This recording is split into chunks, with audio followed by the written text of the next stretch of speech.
చేతన రథం వీక్షకులకు స్వాగతం, నమస్కారం. నిన్న మొన్న పెద్దిరెడ్డి రామచంద్రారెడ్డి మీడియా సమావేశంలో మాట్లాడుతూ రైతు ద్రోహి చంద్రబాబు అన్నట్టు మాట్లాడుతున్నాడు. ఆయన వ్యవసాయం దండగా అన్నట్టు ప్రచారం చేస్తున్నాడు. అసలు చంద్రబాబు నాయుడు, వైఎస్ రాజశేఖర రెడ్డి, జగన్మోహన్ రెడ్డి ఎవరి పాలనలో రైతులు సుఖంగా ఉన్నారు, ఎవరి పాలనలో రైతులకు లబ్ధి చేకూరింది అన్న సంగతి చూద్దాం.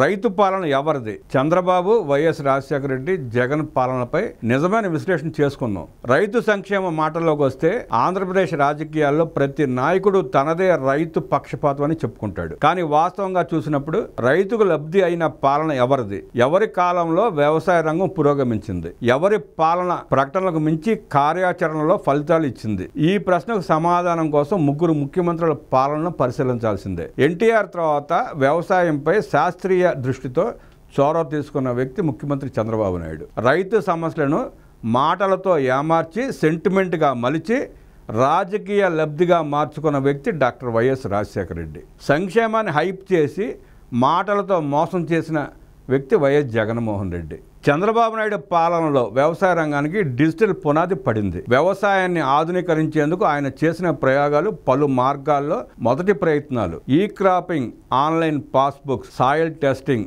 శీతల గోదాముల ఏర్పాటు, సబ్సిడీ పైన పరికరాలు, మార్కెట్ లింకేజెస్ వంటి వ్యవస్థాపక మార్పులు చంద్రబాబు పాలనలో మొదలయ్యాయి. 2014లో అధికారంలోకి వచ్చిన తర్వాత ఆయన మళ్లీ రైతులపై దృష్టి పెట్టారు. 87,000 కోట్ల రూపాయల రుణమాఫీ, ఉచిత విద్యుత్ 9 గంటలు నడిపించడం, అన్నదాత సుఖీభవ పేరుతో రైతుకు నేరుగా నగదు అందజేయడం వంటి చర్యలు ఆయన పాలనలో చోటు చేసుకున్నాయి. సాగునీటి ప్రాజెక్టుల విషయానికి వస్తే పోలవరం, హంద్రీనివా, గాలేరు నగరి, వెలిగొండ లాంటి ప్రాజెక్టులకు చంద్రబాబు డిజైన్లు, డిపిఆర్లు సిద్ధం చేశారు. టెండర్లను ఫాస్ట్ ట్రాక్ చేశారు. రైతు జీవితం మారాలంటే మార్కెట్తో లింక్ కావాల్సిన అవసరాన్ని గమనించి రైతు ఉత్పత్తులను ఏకీకృతంగా ప్రాసెస్ చేయడాన్ని ప్రోత్సహించారు. వైఎస్ రాజశేఖర రెడ్డి రైతు జీవితం మీద మాటలు, సెంటిమెంట్తో కూడిన ప్రేమను మాత్రమే చూపారు. చెలోపల్లె కార్యక్రమంలో ప్రజలను నేరుగా కలుసుకొని వారి బాధలు మాత్రమే విన్నారు. రైతులకు ఉచిత కరెంట్ లాంటి హామీలు ప్రచారం ఆయనను నాయకుడిగా నిలిపింది. వ్యవసాయ ఇన్పుట్ సబ్సిడీలు,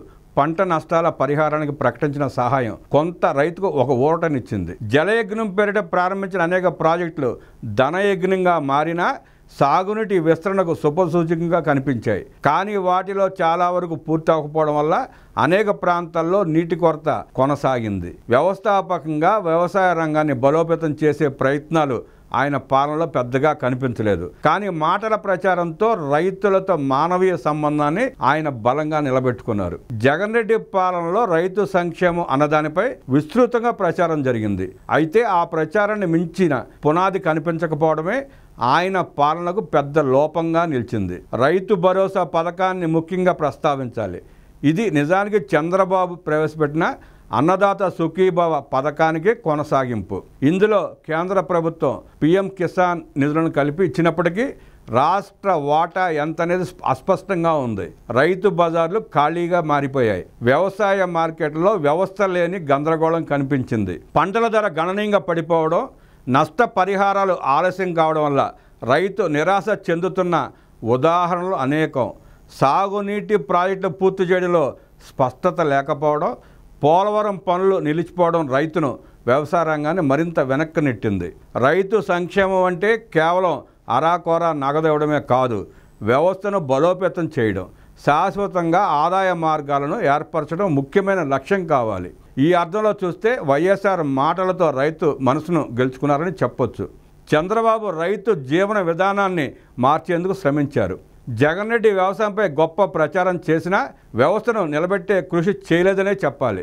రైతు కోసమే అన్ని రాజకీయాలు జరుగుతున్నాయని చెప్పుకునే యుగంలో వాస్తవాలు మర్చిపోతే అదే రైతుకు అత్యంత అన్యాయం చేసినట్టు. ఈ నేపథ్యంలో రైతు తిరిగి ఆలోచించాల్సిన సమయం ఇది. సెంటిమెంట్ మీద కాకుండా వ్యవస్థ మీద ఆధారపడి ఓటు వేయాల్సిన సమయం ఇది. రైతు పాడి పంటలకు గౌరవం దక్కాలంటే పాలకుడు వ్యవసాయాన్ని పథకంగా కాదు, జేయంగా చూడాలి. గడిచిన పాలనల ఆధారంగా చూస్తే వ్యవస్థాపక మార్పు వైపు చూసే చంద్రబాబు లాంటి నాయకుడే రైతుకు శాశ్వత మిత్రుడు అవుతాడు.